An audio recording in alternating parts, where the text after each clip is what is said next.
It was the off-season when Maya decided to travel alone. She wasn't running away from anything.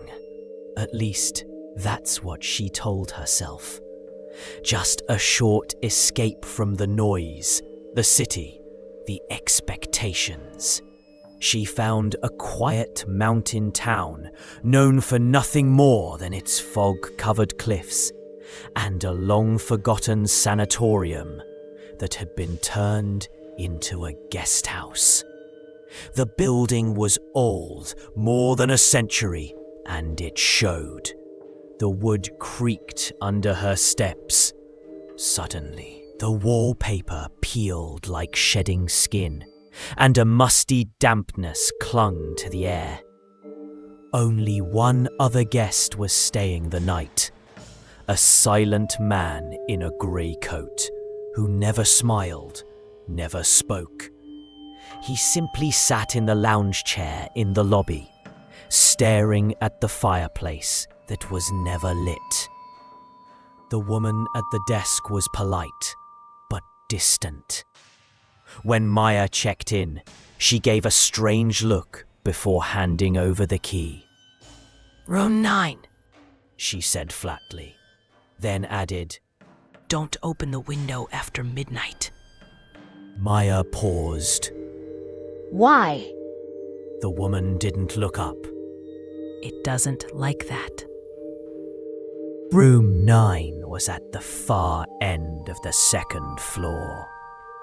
It was cold, colder than the hallway. The walls were painted a pale green, but water damage had left long, brown veins across the corners.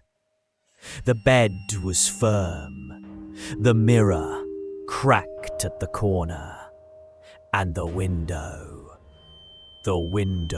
looked out into a black, endless forest.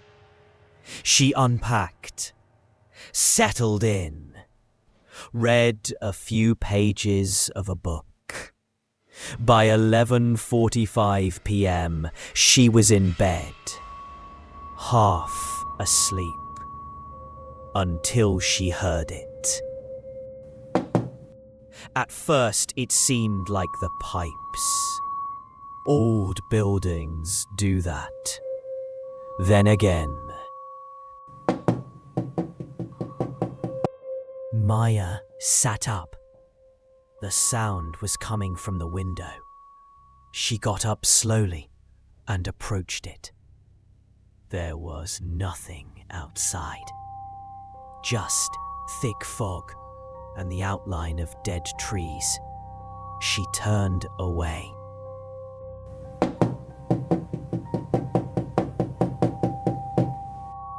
It was louder now.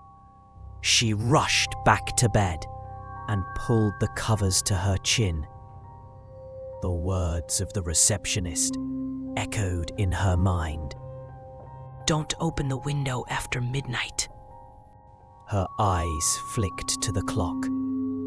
12:01 a.m. That's when she heard the whisper. Not in the room, from behind the glass. "Maya." The voice was brittle, like someone dragging their voice through broken teeth. "Maya, let me in. It's cold." She froze. Who knew her name? She wanted to scream, but her throat was a desert. She peeked toward the window again. This time, there was a handprint on the glass. Inside the handprint, frost bloomed like veins. "Maya." Her body acted before her mind did. She ran to the hallway, barefoot and shaking. The corridor was darker than before. Longer, the light above flickered, and then footsteps. from the stairwell. Slow, dragging.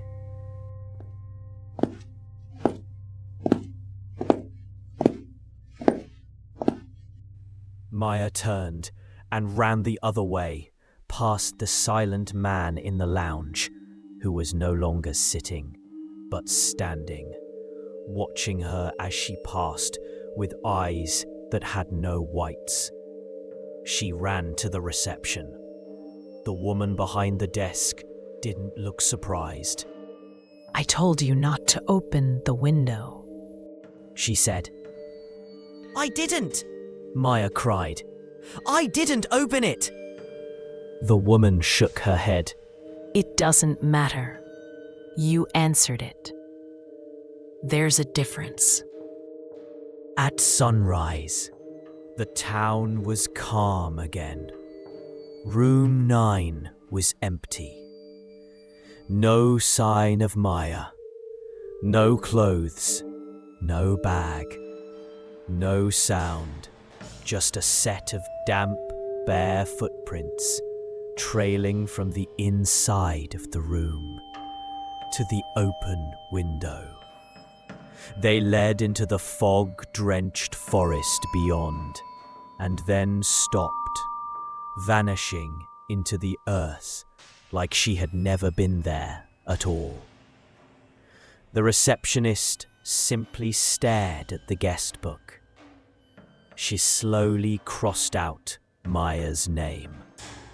Not for the first time, and in the silence of the lobby, the silent man in the grey coat finally spoke for the first time. She heard it, didn't she? The receptionist nodded slowly. They always do. That night, room 9 was cleaned. The sheets were changed. The key was returned to its hook, waiting for the next guest. At exactly 2:11 a.m., a sound echoed down the hallway again.